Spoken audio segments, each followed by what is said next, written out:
Hi, folks, it's Lisa here, and welcome back to the Menstrual Cycle Mastery podcast. In today's episode, I'm going to show you an interview with a graduate of the Menstrual Coach Academy called Sarah Rudge. And Sarah is a mom of four boys. She is a graduate of the academy. She is her own life coach as well. She goes by the Reconnection Coach. And she's a nurse and a choir singer and just a wonderful, beautiful woman. And I had a chat with her a while ago, actually, now, because I did this interview a while ago and I just haven't put it on the podcast yet, but it's a great interview. So, in this chat, we talk all about her. Well, firstly, we talk about her experience on the Menstrual Coach Academy, but also her own personal journey to healing. We chat about perimenopause, PMDD, her relationship with herself, being a mom, bringing menstrual cycle awareness into the home, and then her work as well with her own clients, and then her journey singing and accessing her voice. So I really hope you enjoy, and I'll see you soon. Hello, everyone. Welcome to this conversation with my former student, Sarah Rudge. Have I pronounced that correctly, You Sarah? have, Okay, yeah. good. So we're here today because we really want to chat about Sarah's experience, her personal experience with menstrual cycle awareness, and also her professional experience as a life coach supporting women. And Sarah is a graduate of the Menstrual Coach Academy. And yeah, we're going to chat all about that. Sarah, you also used to be a practice nurse, isn't that right? I did, yes. Okay, and you're Yeah, also a mom of four. I am. Yeah. Okay, okay. So four boys. Okay. Mhm. So you're very welcome, Sarah, and I'm so excited to have you here. I'd love for you to introduce yourself to the listeners and why we are here together today. Yeah, sure. Thanks, Lisa. It's really lovely to be chatting with you today. So, I am a mindset, menstrual cycle, and well-being coach for women, particularly for busy mums who might be feeling overwhelmed, frustrated, and more specifically going through particular big life changes. So, things like when they do become a mum, so matrescence, perhaps when their children go to school or they're going back to work. So those kind of big transitions that happen and aren't talked about enough, I don't think, and are kind of Mm. minimized and we're kind of expected just to get on and change or not change and be who we were before and bounce back and how it's just kind of brushed over. So I'm really passionate about helping busy mums to work through those changes, but looking through the lens of all of them, all the different parts of them, being really holistic. And I think because we are, as humans, we are complicated and interconnected. So it's really important that my approach is holistic and works with all the different parts of the women that I work with.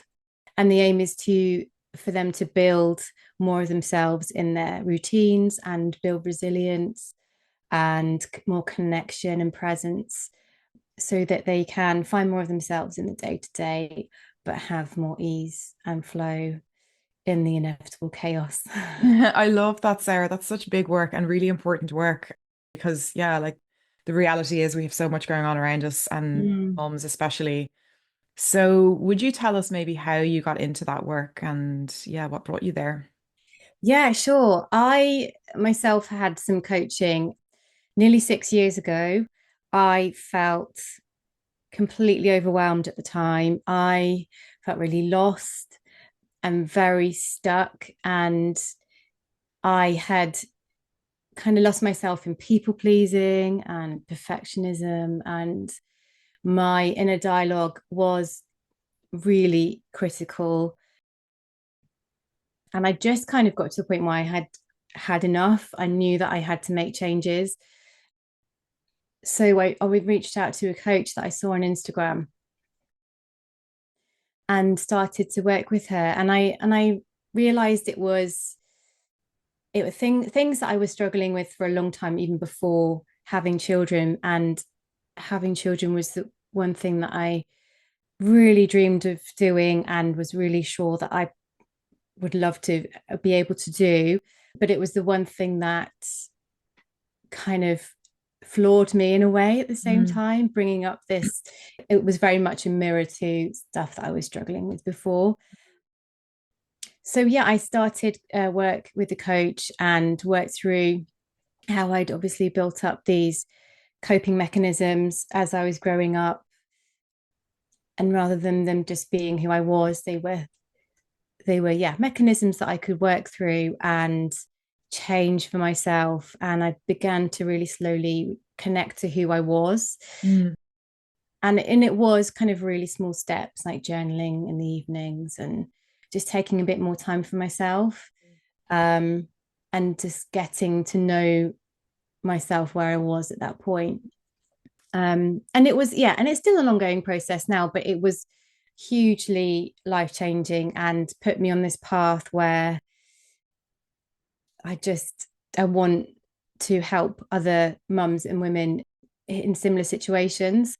And it wasn't until about 3 years ago that I actually made the leap to become a coach myself, and absolutely love doing that. And it was really important to me that I I made sure that I was kind of holistic. And I think maybe that's the nurse in me. So I used to be a practice nurse before that and did a few other jobs too. I was a school nurse for a little while and a district nurse to start with, and absolutely loved connecting with people and helping them. And I think it just got to a point where I couldn't give as much as I wanted to.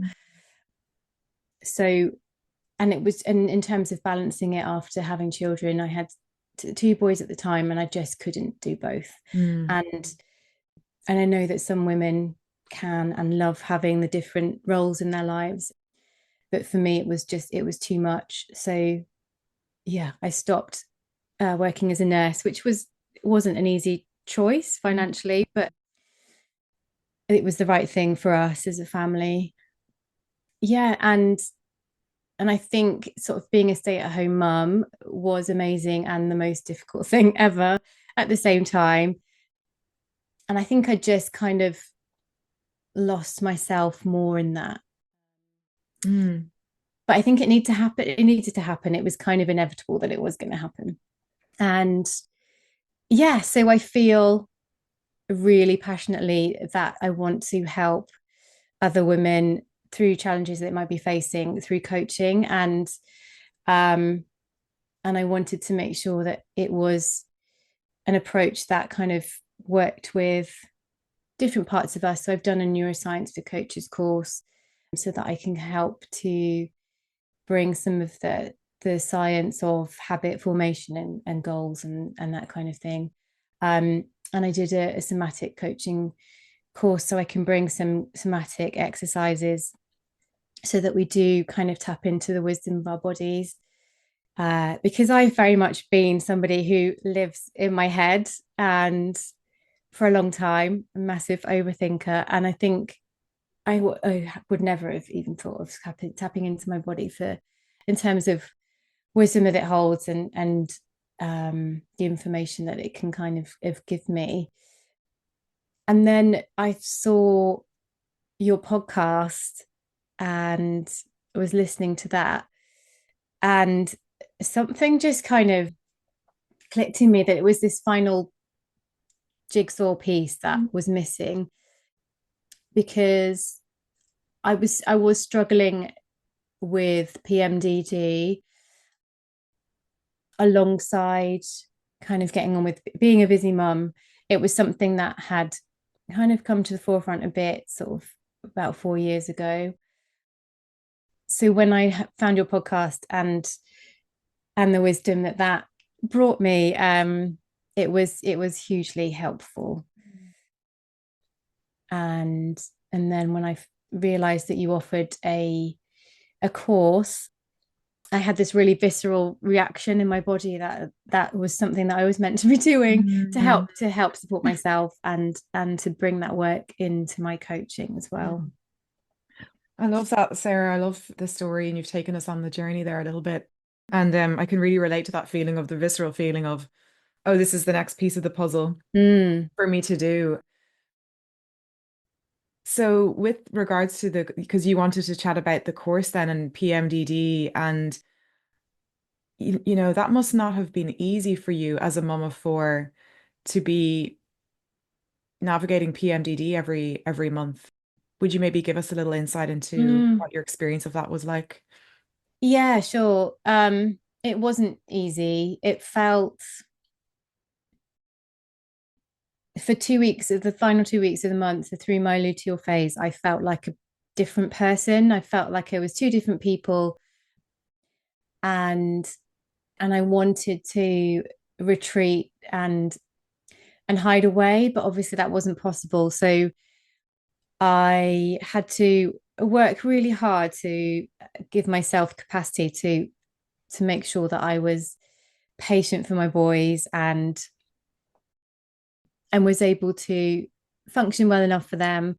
And I think that then led to the biggest challenge was then that I kind of didn't leave very much for my husband. So he kind of got the brunt of it. I would very much kind of shut off, and he really felt that. So that was really difficult.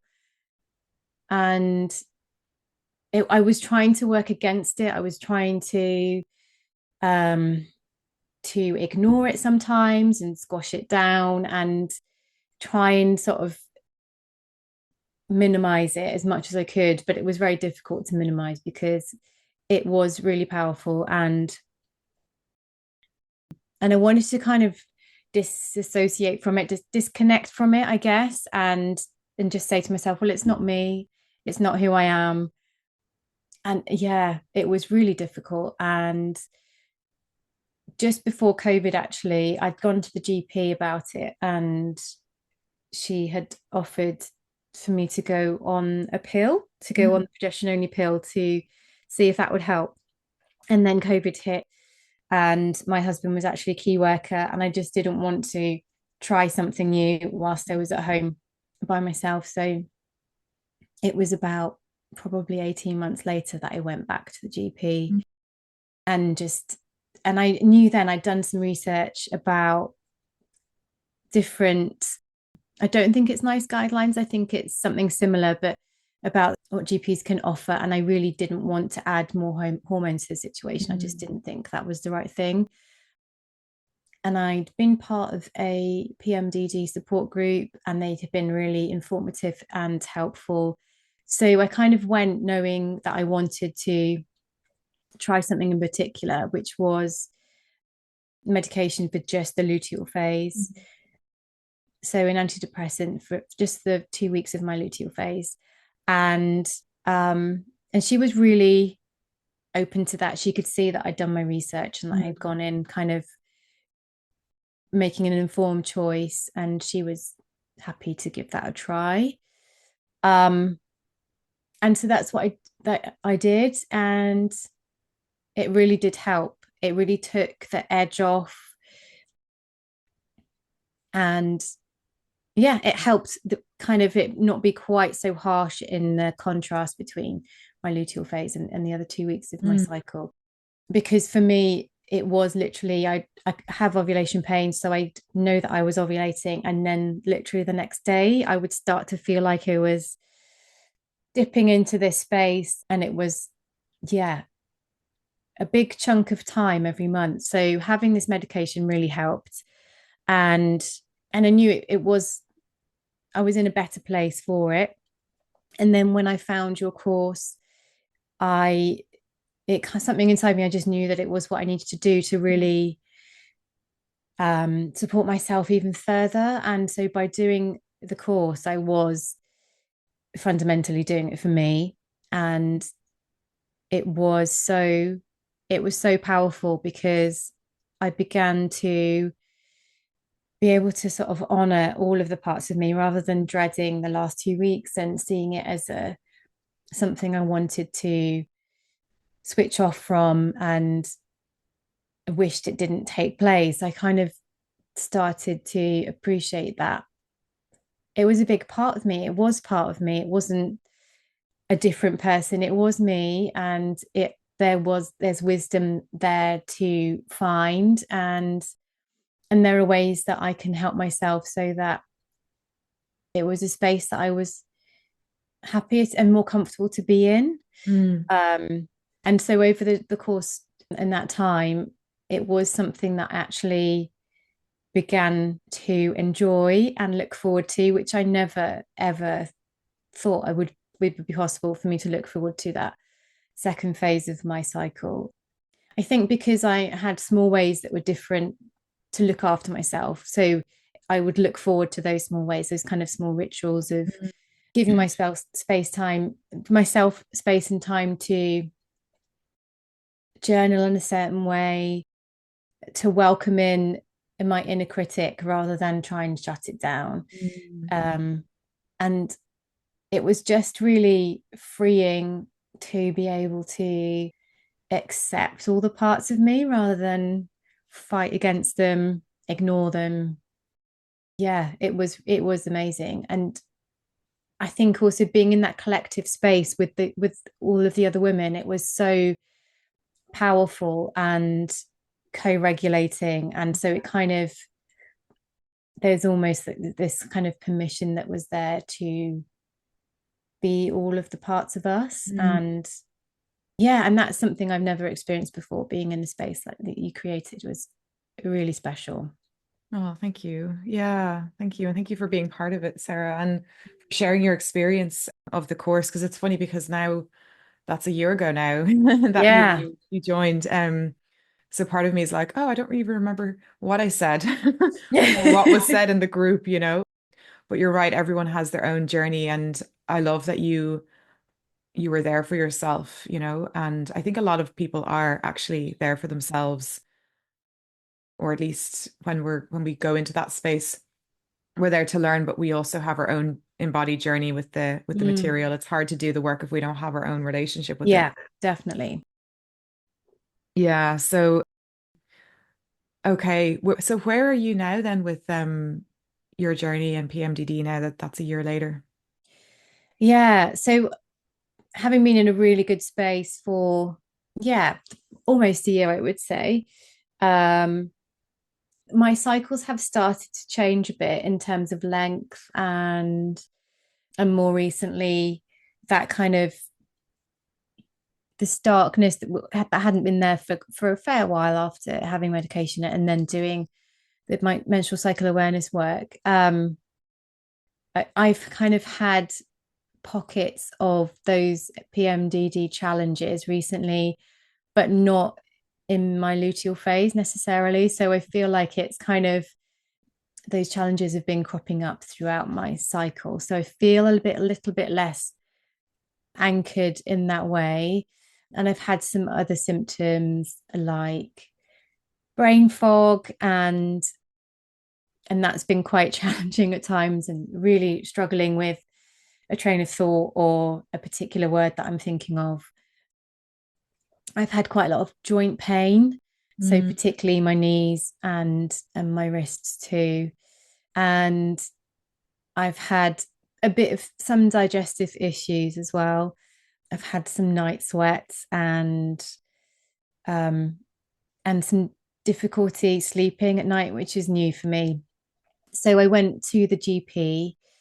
I'd also tried to give blood as a side note. I tried to give blood and it was told my iron was too low and I couldn't give blood again for a year, which has never happened before. Oh, okay. Yeah, so I went to the GP predominantly to get some bloods, but also to talk about this picture of symptoms that had been coming up. And so we had some bloods taken and they all came back absolutely fine. Mhm. My iron was absolutely fine.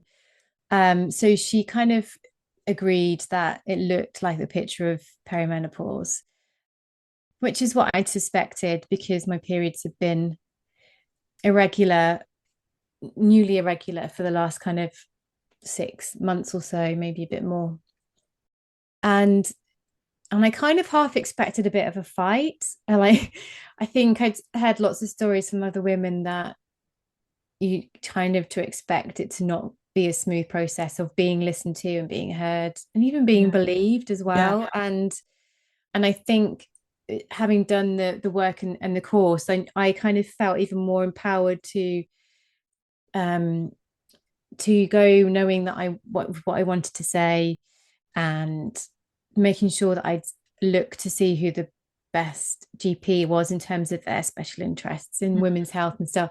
So I'd done that, and she was really good, and she listened to me and kind of asked me where I wanted to go from there. So I am thinking about HRT possibly, but I'm kind of wanting just to get a bit more understanding um of where I am. And something that, just going back to the GP appointment, that really came up for me when she did say to me, it does look like it's perimenopause from what you're saying to me, and I'm happy to talk about HRT with you. I got this really strong feeling of like panic, like, oh my gosh, like self-doubt. Am I, what if what I've said to her, is it true? Mm. And really kind of doubting my own experience, just really briefly. But it was really interesting that I I kind of went through that self-doubt. And I think, and then I sort of think to myself, it's really understandable given that as we grow up, as girls and women, um we are kind of often not listened to and believed in our experiences through the medical system. And so, yeah, for it to be this kind of possible diagnosis that is just purely on my word, it's not a diagnosis that is done through blood tests and stuff. It kind of, it brought the self-doubt Yeah. up for a second. um but yeah, that didn't last very long, and I know my own body, and this is what I'm experiencing. But yeah, I think it's important that we remind ourselves that we do know our own bodies best, and kind of hopefully come from that place of empowerment, I think. Yeah. It's so good that you were able to catch that as well, Sarah. Yeah. You're aware of Yeah. that, you know? Yeah, it was interesting and at the time. But what, and there was some times where I just kind of felt like this is really annoying that I Mm. had got to this really positive place with my PMDD, and I felt really kind of settled and at peace, and I wasn't really tracking massively before that, because I just felt in a really good place in terms of knowing what day I was on, what I need, and tuning into my body in the moment. And so when that started to change, it was really frustrating. Yeah. um But those tools and skills that you learned and embodied, I guess, they're the same tools that we'll need during our perimenopause yeah, journey too, right? completely. Yeah. And tracking Yeah, as well. Like I was just speaking to another group last week about it. And if we have relationship with menstrual cycle awareness and tracking our cycle before we hit perimenopause, you've got credit in the bank there. Like it's good. exactly. Yeah. Yeah, exactly that. And I think that was the next part of kind of my internal conversation, was that, but I do have this foundation of being able to tune into my body, and that is still my anchor. It might not be an overarching monthly cycle of an anchor, but it's a daily anchor that's there. And having those skills to feel like I'm able to do that safely, to tune into my body safely, and to think about what I'm needing, where my energy levels are, and meet myself where I am, and that at that point. Mhm. So I think it just means that you have to ensure that you are more in the moment and you Mhm. are more present with yourself each day. And that can't be a bad thing. It's good. I like, there are positives to that. You are more present in yourself and what you're needing. And yes, you might not be able to plan ahead in the same way that you might try to when you kind of have a more regular cycle. um but I think you can get to a point where you are much better at putting boundaries in place, knowing what your needs are, and having that sort of self-trust as well, Mhm. which is really important. So you might not necessarily have the same self-understanding at times, because there are changes that are happening. You can still anchor yourself with that self-trust. And that's huge, Sarah, isn't it? Because Yeah. that's, I guess the thing I see the most, and you probably see the most in your practice as well, in your work, is the self-doubt and the Yeah. questioning of the self, and like personally, that took me years to work through, and it still Mm. creeps up a lot, Mm. But when you are able to access self-trust or even remind yourself that you've done it before, and that you Yeah. access it again is a huge relief and a gift to have that in ourselves, Are you feeling like that the menstrual cycle work you've done to date and all the coaching you've done and the inner work has helped you to feel self-trust, even though you're in this, like you're in the jungle, if you will, because perimenopause is very different for every woman. Mm. Everyone's experience is so different. Mm. There's no map. uh, Yeah, exactly. so yeah, like we do need the support and the resources, and there's lots of great books and loads of content out there to help us. But yeah, ultimately you have to be your own guide. Mm. So do you feel like you're in that place where you're kind of figuring that out? Yeah, yeah. And I think, yeah, self-trust is a huge part of that. And I think having a relationship with yourself um where you can tune into yourself and tune into what's going on for you. It's so important. Mm, And I don't know, I think I trust myself that I'm going to make the best out of the situation as well. So it's yeah. not going to be, I think sometimes it can be seen as kind of menopause can be seen as, and it is for lots, can be for some women, it can be very difficult, challenging process and not be all kind of positive and Mm-hmm.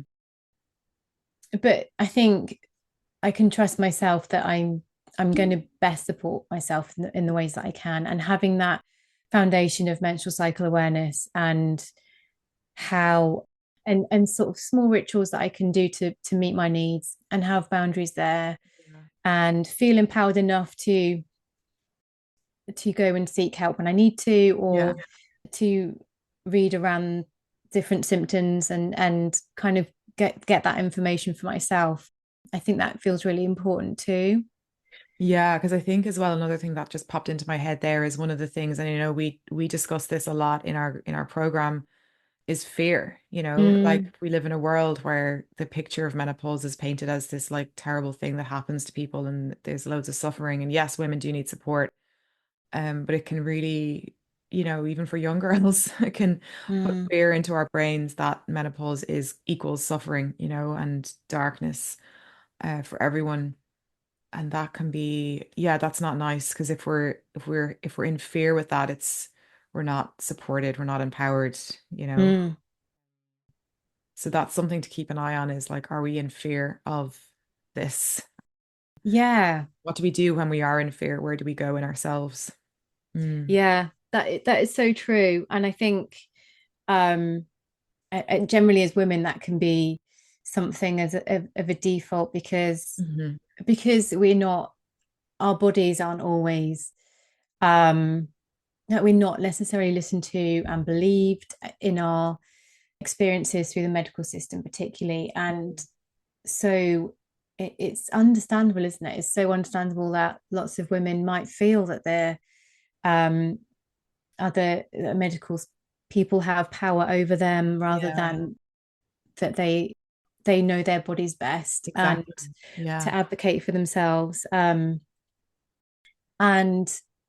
yeah, and I think having that lens of awareness of kind of how we grow up and in society is so important, that Mhm. we appreciate that the challenge of that and where we can be coming from. Yeah, and I think that's something I'm also really aware of as a coach, that I want to make sure that that balance is there, that the women that I work with know that they are an expert in themselves and they know themselves best. And yes, I can, as a coach and a facilitator, I can offer pockets of information and knowledge to them, but that's for them to choose whether they take on or not, and then for them to hopefully feel empowered by it rather than me talking at them and giving information that I feel that they need, Yeah, if that you're makes drawing it sense. out. Yeah. Yeah, yeah. And I think that's really important that um, I think Oh, power is something, especially from having done your course, it's something I'm really, really aware of on the in the yeah. day to day. We talk about power a lot in the podcast. Yeah, Yeah, we do. yeah. 'Cause it's so like easy to just dump information on people, but actually they're needing help being guided through a process, you know? Mm. But I would love to learn more about your coaching practice, Sarah. So you are working, as you said earlier, with women going through transitions. I'm curious, what are the kinds of things you see in your clients? What kind of topics, themes, commonalities are coming up for you in your practice? Yeah, so it obviously varies quite a lot, but I do notice that there is a theme of change in that for some women it might be that a child is going to school and they feel kind of, I think it's about anchors and identities. And um for another lady, a child was going to university, and I think at these points it kind of can give space for reflection about where they are, where they've been in their journey, and then where they want to go. It can be sometimes that they are going back to work after maternity leave and Mhm. they just feel completely lost in this new identity, who they are, but going back to a space where um, they're a different person now, but they'll be expected to show up in the same way probably, and give in the same way. And it's just, and things have changed so much for them, and even the practical sides of their routines,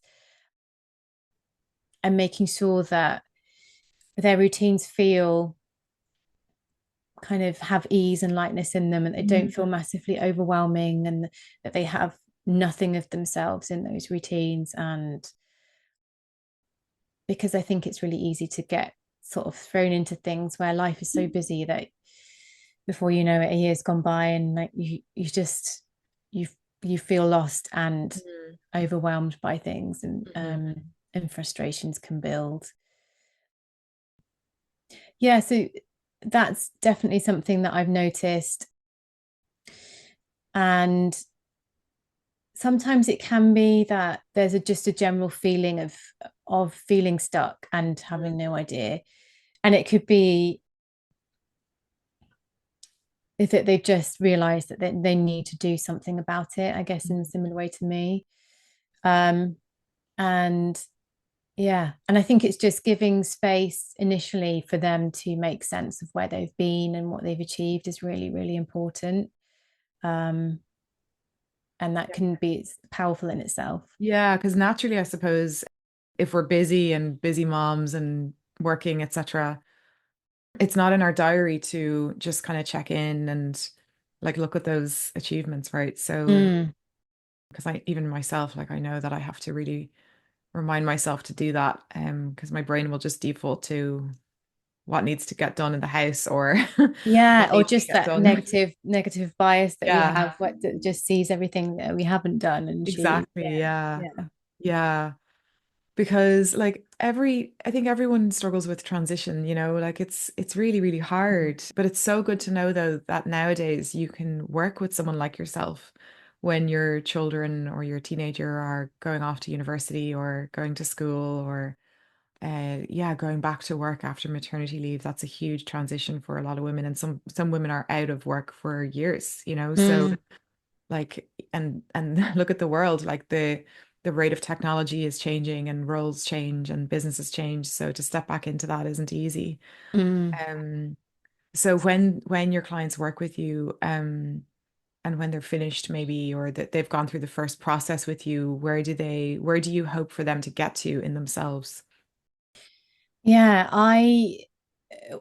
yeah, and it varies depending on who I'm working with, but I really hope for them to have found more of themselves Mm, in their days. And the foundation of that comes from, of course, your course mm, is polyvagal theory and mm, understanding their nervous systems. So I really hope for them to have that foundation that they are used to tuning into where they are in their bodies and what they need in that moment, and how they can bring themselves compassion. So having that awareness so they can live by tuning in to their nervous systems and hopefully their menstrual cycles as well, so that they can um, build routines that really work for them and are sustainable for them and meet their needs. And I think when you're building routines from a place of knowing your nervous system and your menstrual cycle, that is much more likely to happen. And you're much more likely to have presence in the day and connect with yourself and those around you. And I really want for them to feel compassion for themselves as a default. Mm-hmm. So obviously, then inner critic is probably going to be there at some points, but just to have a better relationship with their inner critic, so they know when they want to welcome them in and learn from them, but their kind of default is kindness to themselves, and their expectations of themselves are realistic. And I think that one is really key as well, because I think as women particularly, we can feel pressures to achieve so much for everybody else as a default, Mm-hmm. and are much more likely to be perfectionists in our approach. And I think when the women I work with can let go of that and have that self-trust that they can tune into what they feel is important and not do everything at the best of their ability, but actually they can really appreciate that their good enough is good enough. And so just taking the pressure off themselves, I think that's really important too. And being resilient in the challenges that inevitably come up in the busy world that we live in. I think that's really important as well. So yeah, I'm hoping that they go away knowing themselves so much better, knowing have built in a relationship with their intuition so that they can make decisions from a place of self-trust, as we were talking about before, um, and and ease as well, so that I know in the past for me decisions have been quite tricky. But having a relationship with my intuition is just so important and really helps, and it is connected to trusting yourself, and just that they can feel that they are doing their best, and that it doesn't have to be this high standard across the board, because that's not realistic. No. Can't be all things for all parts of and roles that you have in your life. So yeah, that they know themselves really well, that they have ease and lightness in the chaos of the day, and connection, um, and are looking after themselves through their needs and through their nervous system and their menstrual cycles. I love that, Sarah. It sounds so intentional, the work you're doing with people and so important. It's just such important work because yeah, so many of us are spread very thin. I think women and Mm-hmm. mothers, parents are spread very thin, and that's very hard. That I see it as well in my own coaching practice is that, and it's very hard. And I have a kind of a bit of a curveball question on top of that, which is that, and maybe even for yourself, because it sounds like you're really helping people to thrive rather than be running on empty. Yeah. And I know that feeling too, feeling that feeling of like, oh, I feel like I'm thriving during this time in my life and I know how to look Mm. after myself and I'm connected to my own life force energy and I'm not giving it all Mm. to my inner critic or perfectionism or the negativity bias, and that's like Yeah. that is a lot of work to work through all of that stuff. How do you balance even for yourself and also with your clients, balance the self-care, like all those deeper layers of self-care that you're talking about and the identity with someone who is ambitious and is wanting to achieve things, or like yourself, you're a mom, but also building a business and a practice. And I'm sure you're working with women who have other ambitions and things like that. So I'm curious about Mm. that too. Yeah, I think it's it's how perhaps things are framed. Mm. I'm just thinking about one particular client that and that how do I work this? Um, she recognizes herself to be ambitious and a workaholic, but I think it's about giving permissions to ourselves that we can see things as rest, as Mm. productive and necessary.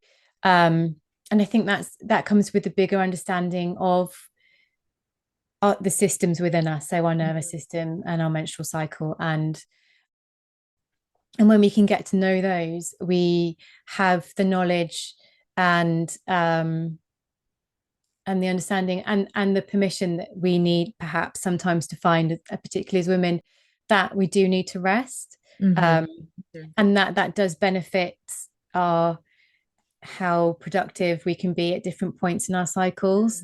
Hmm. So when we can focus on particular times as being especially helpful in being productive, like around ovulation, um, and if we can sort of work with those peaks of energy and focus, um, I think then that can naturally just allow ourselves to be more welcoming to the times when we are needing to rest more. And I think living in a patriarchy, in a capitalist patriarchy that we do, it is expected that we do show up in the same way and produce the same amount in every single day, and that as women is just fairly impossible to do in a way that is sustainable and feel true to us, I guess, Hmm. at a really core level. So I think having that general awareness of how we work in our bodies is really important, so that if you are particularly ambitious, that you really give the space when that's going to work best Hmm. in your cycles. And I think perhaps again it goes back to expectations, and sometimes you have to start really small and have small moments of yourself throughout the day when you have got so much going on. If having a particular big project that you've got on that you need to focus on, that it might be going back to basics of just sitting and having 10 minutes of peace in the morning is enough for you at that stage. So I think it's also to do with checking in with your short term goals and Hmm. linking that with your cycles within you, so that you can ensure that you are having more of yourself in the day and you are resting, but you're also honoring that those drives of purpose and ambition, and yeah, and kind of meeting yourself where your goals are at Hmm. that point. I love that, because I suppose when you do that somatic work that you are teaching people, and I know this for myself, like it becomes a non-negotiable then, doesn't it? It becomes Mm. just part of who you are. Or if it's like meditation or something, or journaling or prayer. If it becomes part of your day, then you can feel off when you don't have it, and it's Mm. integrated into your way of being and your needs as well. Yeah, yeah. Um, so yeah, I think it's a really good reflection on working with people who are ambitious, because that's the thing that I see as well in my own coaching practice and in myself, is that sometimes the drive to or the stress doesn't come necessarily from pressure or perfectionism, but well, maybe sometimes perfectionism, but also from like just loving what you do and Yeah. ambition and enjoying it, but actually forgetting that, yeah, because it is good to just go for that walk or get to bed early or rest more in different ways, and that's really important. And that's where the nervous system work comes in, because you're able to track yourself when you feel those cues of tiredness sooner. Yeah, So yeah. And powerful. it's something I definitely relate to at the moment. And I can really have a hyper focus on my coaching business and really want to just to plow on and Mm. get so much done. And that's amazing. And I want to make the most of that as kind of motivation, that energy. But there is a line that you kind of have to then stop and just think and tune into what is going on for you, and then think about the bigger picture as well, so that you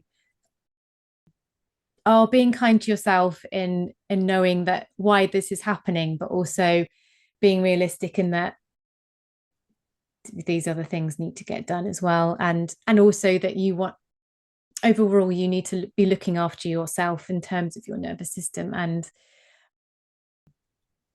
yeah, and you kind of have to trust that you will go back to that place, because it is such a passion and an ambition that it will still be there for you once Mm. you've done the things that Exactly. you need to That's the do. thing. Yeah, it's not like if you rest, because sometimes that's the problem is we think if we rest, then we'll be missing out or we're letting something go. But actually, I find that when I step into rest more, I get ideas or I get clarity or, I can like, because actually, where was I? I think I was on a meditation class last week and the lady said, because we were actually doing the class in a gym and they had like converted the gym into like a mindfulness space in the evening. It was really lovely. Oh, nice. And the lady said, yeah, like our brain is a muscle too. And I was like, oh yeah, like you can't exercise, you can't lift weights every single day of the week. You have to have recovery. And the science now is really pointing towards that. And it's the same thing with our brain. Like you can't always be on all the time.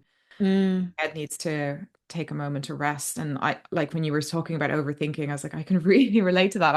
I can even now, like I still get into these cycles of overthinking if there's a problem, but actually sometimes thinking my way through the issue isn't actually the solution. I just have to rest and, I don't know, put on a movie or cook yeah, a nice meal or get out or go for a walk or have a cup of tea with a friend or something. Just give ourselves a bit of a break. But that can yeah. be hard to do when you have years and years in your history of like doing all the time. It's very hard to change those habits, which is why coaching is so helpful. It is, yeah, and it is about really starting small and then building up on that. But you just made me think of the other end of starting small, when you are able to take more time for yourself. I joined a choir about Oh, lovely, Sarah. ago, and Yeah. I absolutely love it. And occasionally, if I've got, like we were talking about, I've been working in my coaching business and there's something that's really exciting that I'm producing. I Mm. have caught myself thinking, oh, I could just stay at home and carry on. Yeah. Rob can do the bedtime like he's going to, but I can stay at home and just get this bit done. And then I know that I'm going to get so much from going out and singing in this choir. Yeah. And and and it's amazing, and it's so nice to completely switch off my brain and not think about anything, because you're just there focusing, and you're co-regulating with all these other people around you and making this amazing sound. And it's really special. And yeah, I'm really grateful that I am able to have that chunk of time that is just for me. And the boys see that I'm taking time for me. And even though they can sometimes pull at the heartstrings and say, we want you to be here for bedtime. And Oh.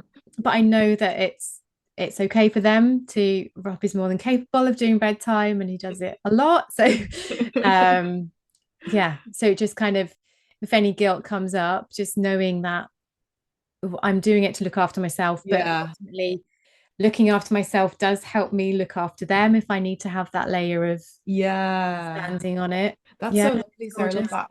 And I find that too. Sometimes it's easier if you are someone who's a bit like that, like me, because I will also work for myself and there's no one here telling me what I should do with my schedule. Yeah, It has to come from me.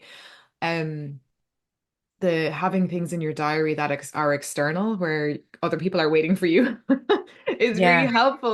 Like I have gym classes that I sign up to in advance, I've paid for in advance. a running group I go to that's also people, they'll text me just to see if I'm coming, and I feel a little bit of Okay. an obligation to go, Yeah. like so the choir is lovely because I'm sure like you've put your name down on that list, for you to go. So if you miss it, there has to be a good reason, I would Yeah, it imagine. is helpful, and I think as humans, it's really important to kind of acknowledge that, isn't it? That we do sometimes need to have that extra layer of motivation or responsibility, I guess, that we are Yeah. um, in this collective together. That we need to honor our role in that and go. And it's nice, yeah, and it's completely normal and okay that we need that sometimes, isn't it? Yeah, 100%. Mm.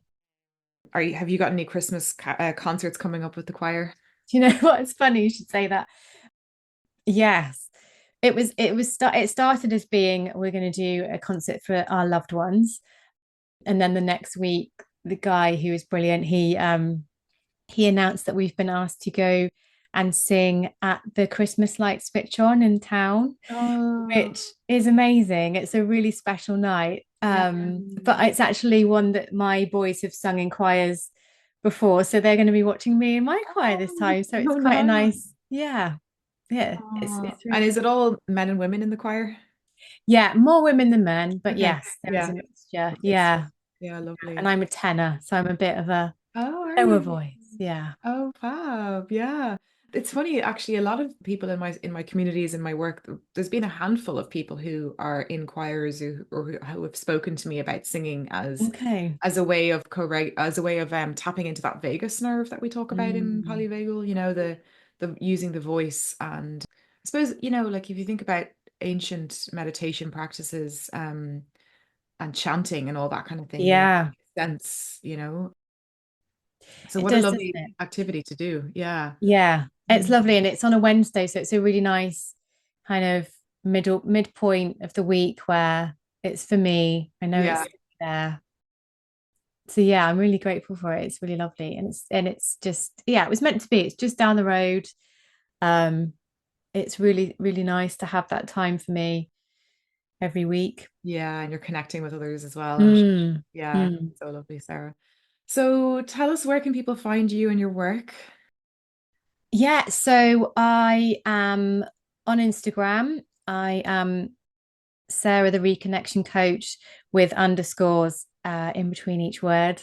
I have a website which is sarahthereconnectioncoach.co.uk. And also on Facebook. Yeah, and I actually am going to be setting up a podcast with a friend. Oh, Yes, in exciting. the next few months. We're hoping to produce the first pilot episode in January. So that's exciting. Talking about all things being female, being a woman. Amazing. Love It is it. really exciting. Yeah. Yeah, Do you have a yeah. name? Can I ask? I think so. I think it's okay for me to say we're going to be called Waves of Womanhood. Oh, gorgeous. I love Yeah. it. Yeah. Yeah. So that's really exciting.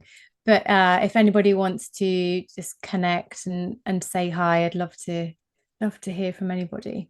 Great. I will make sure to pop all that in the notes down below the video, Okay. wherever you see this video. Is there anything else you'd like to say, Sarah, to the listeners? Um, I just wanted to acknowledge actually, Lisa, that your course was it was just so eye-opening for me in lots of different ways, but how you held the space and how you welcomed us um, by just saying just to come as you are and honor where we were and what our needs were, whether we needed to have our video off. It was just the most grown-up way of approaching a course, and it gave so many permissions for us, I think, that we needed and allowed us to really tune into what our needs were. It was a great lesson for me anyway, and it really kind of added to how to look after myself and how you held the space it was really special and I look back on it very fondly and I do miss it, but I'm yeah very grateful to have been part of it, so thank you. Oh, thank you for saying that, Sarah. That means a lot to me. And yeah, I'm very grateful for that because it's been, I guess, as you know, like years studying this Yeah, stuff and yeah, and being taught by wonderful teachers myself, and learning from my mistakes, and all of that stuff, and listening to women. I would say, if anyone is listening to this from a point of view of wanting to join or learning about coaching themselves, I think my number one value is listen to women, because the reason they sign up for these things is because they haven't been listened to, Yeah.